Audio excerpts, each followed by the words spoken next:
determined that this property is an attractive nuisance.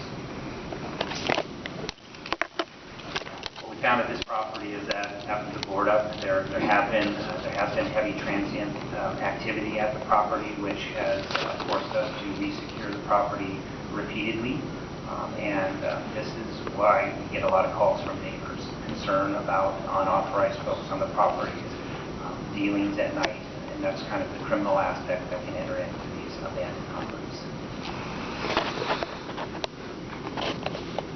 The next property is at 15803 Southeast Powell Boulevard.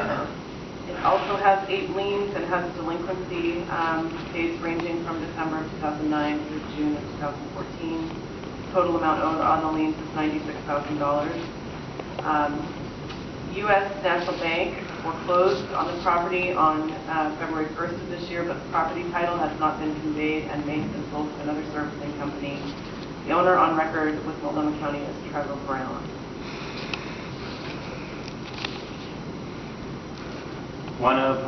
This may be the first EdTech case that we had. This one was ranging dating back to 2009.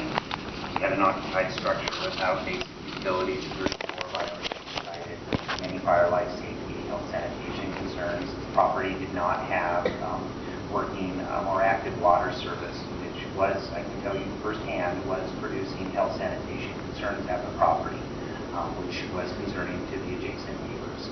We did secure a vacate order from the hearings officer, and with Commander Henry's assistance of PTD, we did vacate 9 individuals from the home, from illegal attic space, from RVs, when we served that vacate order and secured the home. We have had ongoing trespass issues at this property. Once BDS secures a vacate, we essentially hold control of the property about who can access it. We do that to work with individuals who are interested in making repairs. In this particular case, we did provide access agreements to make the necessary repairs. Unfortunately, that access agreement turned into another illegal occupancy, which forced us to re-vacate the property. We resecured this property a number of times, and the slide shows again the number of nuisance abatements the city has completed.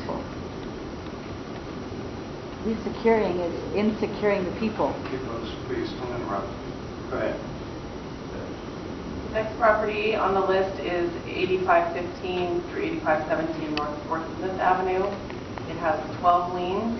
These delinquency range from summer of 2009 through February of 2016. Total amount owed on the liens is $66,000, and the owner is Norman McGee. This property owner, let me put this in context for you. This property owner, at last count, owns 12 separate properties in the city of Portland, has outstanding liens of over $500,000 of the city of Portland.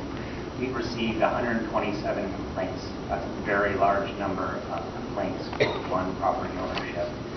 PDS has completed 29 abatements at these properties, and that number continues to grow because we have active cases as of today with more nuisance abatements pending.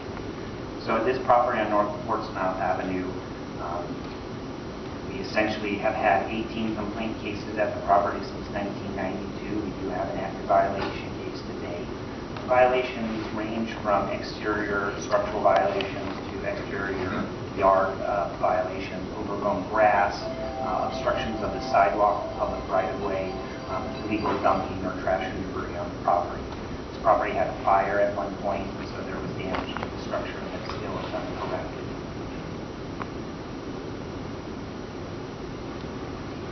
This property is also interesting in that BDS took this property to a code hearing in 2012, and the property owner did appear with legal counsel.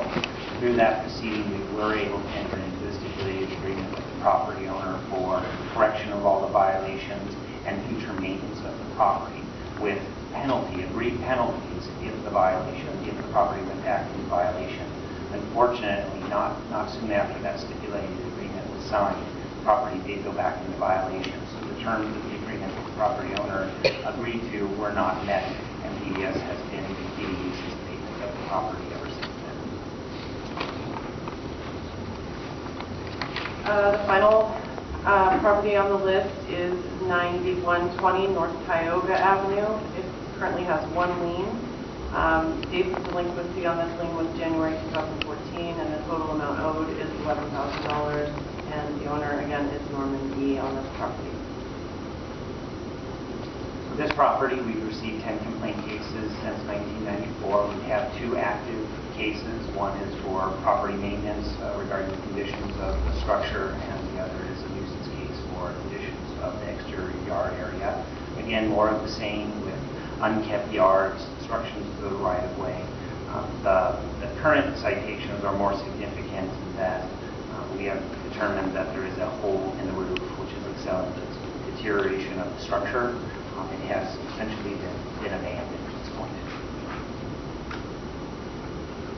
But some of these houses have been sporadically inhabited, but this one's not habitable by the terms of the code. Got a hole in the roof, doesn't have any plumbing. Yes, all of these with their conditions would have a notice not to occupy. There would be additional penalties for occupying in their current condition. You're a building inspector, Mike. Are any of these houses salvageable? These 5? I mean, is somebody downstream is going to have to make a judgment call? Is this house too far gone and must be demolished? I mean, I realize some of these probably are subject to demolition orders, so maybe you've already answered that question in some cases. But are any of these houses salvageable in your opinion? I think some of them are. I mean, on the 2 last properties, we haven't had an interior inspection, so we really don't know the condition.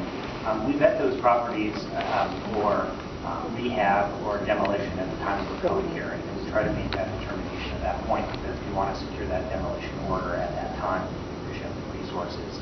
And in these cases, we have not secured demolition orders. So at the time we did the code hearing, based on the knowledge